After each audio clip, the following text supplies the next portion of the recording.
Salut! Au lendemain de notre Ride des couleurs, comme promis, on est ici chez Pulsion Sport Motorisé et on va vous présenter l'hivernisation d'une moto.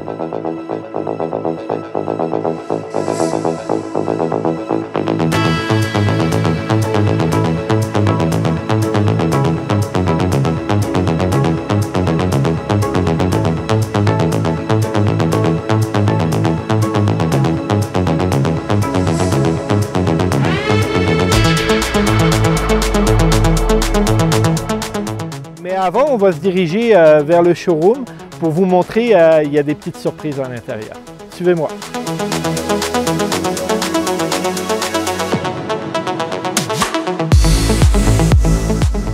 Pulsion Sport Motorisé, c'est à Saint-Germain de Grantham. Ben ça, c'est un peu comme la Belgique, vous voyez. C'est plat, plat, plat. Mais je ne m'en vais pas rencontrer Jacques Brel, hein. Je m'en vais vraiment rencontrer Michel, un mécanicien de 32 ans d'expérience. Donc lui va vraiment nous donner une heure juste, la sienne en tout cas, sur comment bien préparer sa moto pour l'hiver.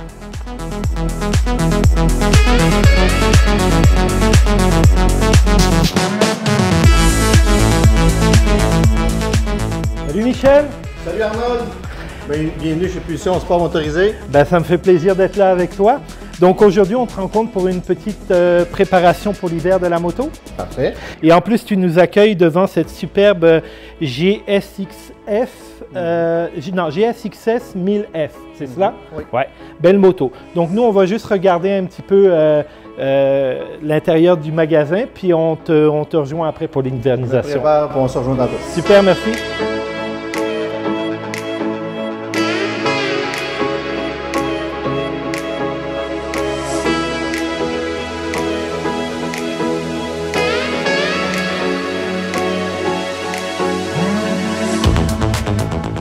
Comme je vous en avais parlé lors de notre précédente vidéo, lors de la Ride des couleurs, c'est vraiment ce qui marque notre fin de saison. La Ride des couleurs, c'est vraiment l'étape où on doit penser hivernisation de moto. Et ici, chez Pulsion, ben, ils ne font pas juste en parler, ils vous le démontrent aussi parce qu'on est passé en mode motoneige. Ici, avec ces très belles machines qui sont déjà rentrées à l'intérieur. Donc, peut-être on aura la chance de les essayer un jour, mais en attendant, on va rejoindre Michel qui va vraiment commencer à nous parler de ce que c'est une bonne hivernisation de moto. Donc nous voici avec Michel. Lui est bien en arrière de son comptoir. Moi, je suis à la place du client.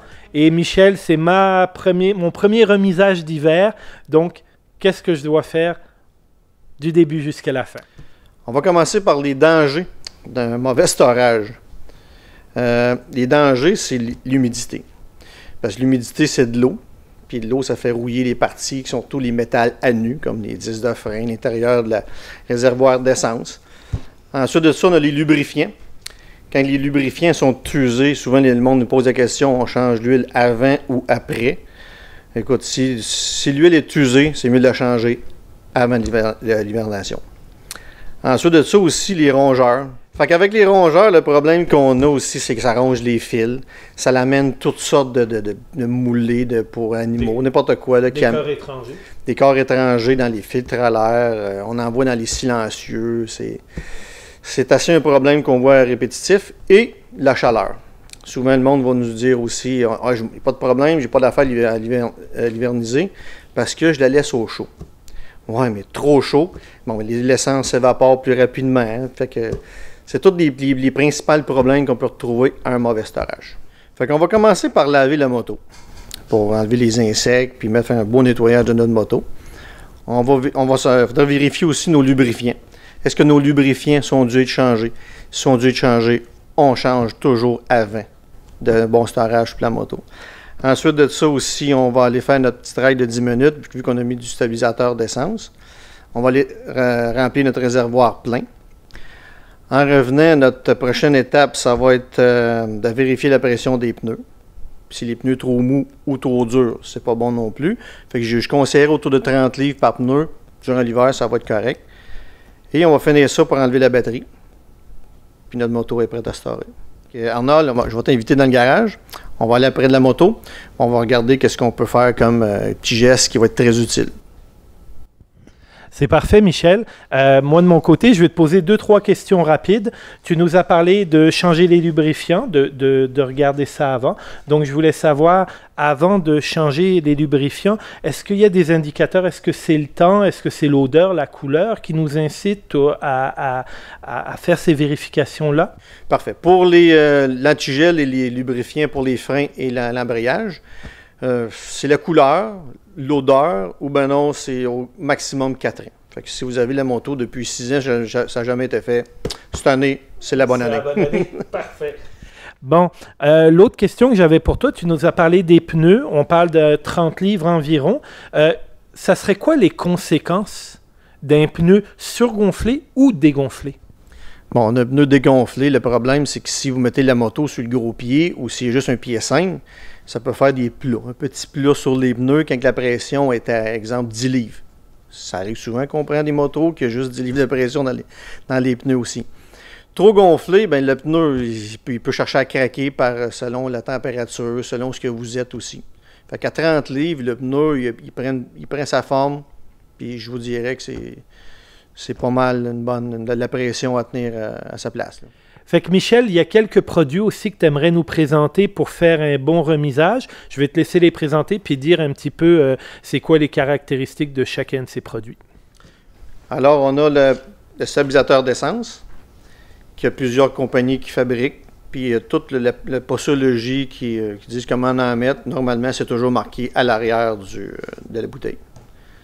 Ensuite, c'est pas pour tout le monde, mais souvent, on a un spray qu'on injecte dans les cylindres. Par le trou de la bougie, soit que c'est un moteur qui va être longtemps arrêté ou un côté très humide, c'est un spray. Ou pour les moteurs 2 temps, on les étouffe là-dedans aussi. Ensuite, on a un lubrifiant tout usage de plusieurs compagnies aussi qui peut faire pour lubrifier les pivots. Les pivots, on va y revenir tantôt, mais qu'on a dans la shop. C'est parfait. Donc, on s'en va tout de suite dans le garage et on va aller retrouver une moto où Michel va vraiment nous expliquer en point de détail qu'est-ce qu'on a à faire sur la moto.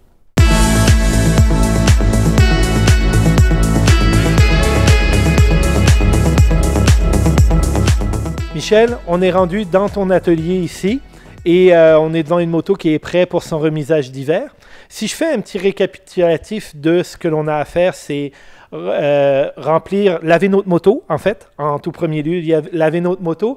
Ensuite de ça, remplir notre réservoir d'essence avec du stabilisateur qui a été ajouté préalablement. Tout ça se mélange, va dans le système pendant notre petite ride d'asséchage de 10 minutes. Ensuite de ça, on vérifie notre pression des pneus, on met ça à jour, on met ça sur la patte et c'est fini, c'est entreposé cette moto-là. On va continuer un petit peu plus loin. On va s'attarder sur aussi un remisage plus extrême. Ceux qui ont des carburateurs, ceux qui sont storés dans beaucoup d'humidité. On va approfondir un petit peu le sujet et on va terminer ça en lubrifiant les petits pivots qu'il n'y a pas personne qui pense de faire, mais que ça l'aide beaucoup à la moto. Chez nous, là, je ne peux pas aller la remiser nulle part, ma moto. Je la mets juste sous une toile dans le tempo. On est vraiment plus extrême. Il va faire moins 30, moins 40 cet hiver. Qu'est-ce que tu me proposes?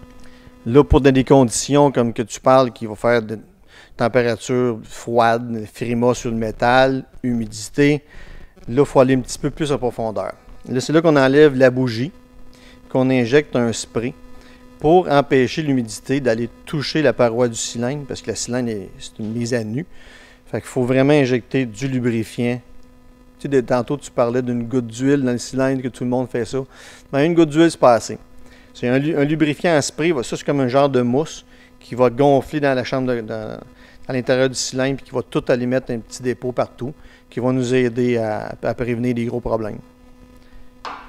Et aussi, ça on parle un petit peu extrême, mais quand on remplit notre réservoir d'essence, à partir du 3/4 jusqu'en bas, le réservoir est dans l'essence. Mais il reste toujours une partie sur le dessus qui est offert à nu. Fait, on ne peut pas remplir le réservoir jusqu'au bord, au bord. Moi, qu'est-ce que je dis de faire? Une fois de temps en temps, vous passez à côté de votre moto. C'est juste de la brasser un petit peu. Ça paraît nono, Mais toutes les gouttes d'humidité qui sont sur le fer nu, qui ont commencé à faire la réaction de rouille, mais tu le brasses un peu, l'essence et les stabilisateurs vont aller licher ça, ça va redescendre, ça va empêcher la rouille de se former.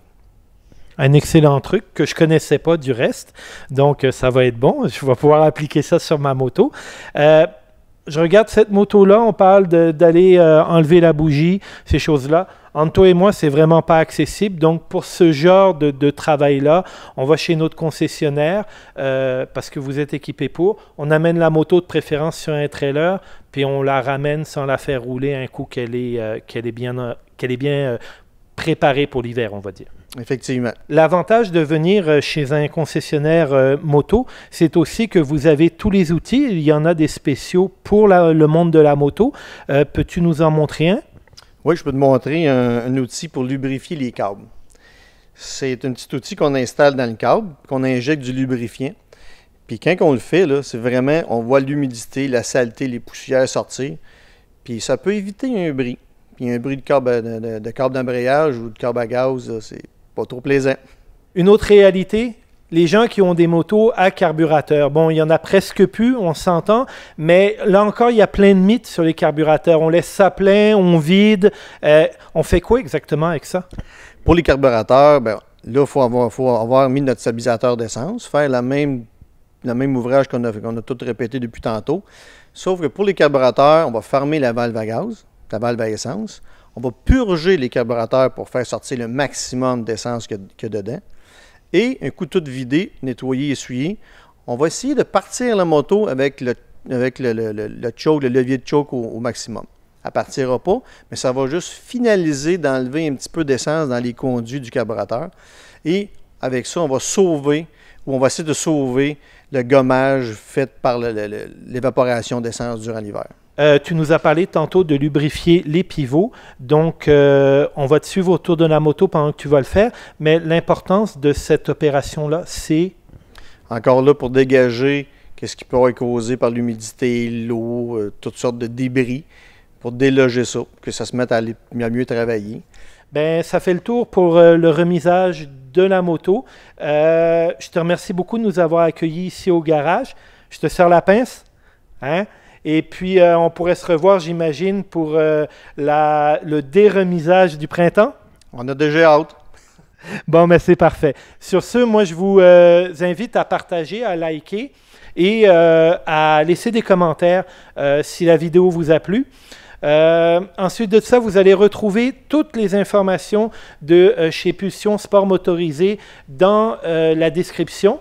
Finalement, vous pouvez toujours nous rejoindre sur nos plateformes Facebook et Instagram. Moi, ça m'a fait plaisir d'être avec vous. J'espère que vous serez au rendez-vous du prochain vidéo. Bye bye.